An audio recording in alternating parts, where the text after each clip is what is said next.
Hello, मैं यान बोशात हूँ। आज मैं जनीन में हूँ। आप देख सकते हैं कि आज यहाँ सैकड़ों लोग एक जंगजू के जनाजे में शिरकत के लिए सड़कों पर मौजूद हैं।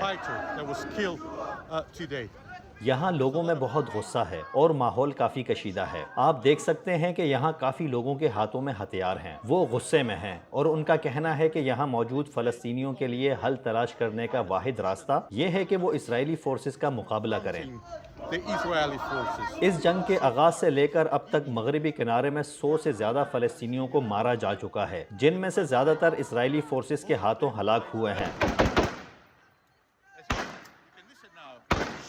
आप ये गोलियों की आवाजें सुन सकते हैं। फलस्तीनी जंगजू हवाई फायरिंग करके अपने गुस्से का इजहार कर रहे हैं। जैसा कि मैंने कहा था कि यहाँ मौजूद लोग बहुत गुस्से में हैं और उनका कहना है कि इजराइल से मुकाबला ही उनके तहफ़्फ़ुज़ का वाहिद रास्ता है। उनका कहना है कि मुज़ाकरात, बातचीत कोई चीज़ काम नहीं आ रही। ये सब दहाइयों से किसी काम नहीं आ रहा और अब वो मुकाबला करना चाहते हैं। VOA न्यूज़ के लिए जनीन से मैं हूँ यान बोशात।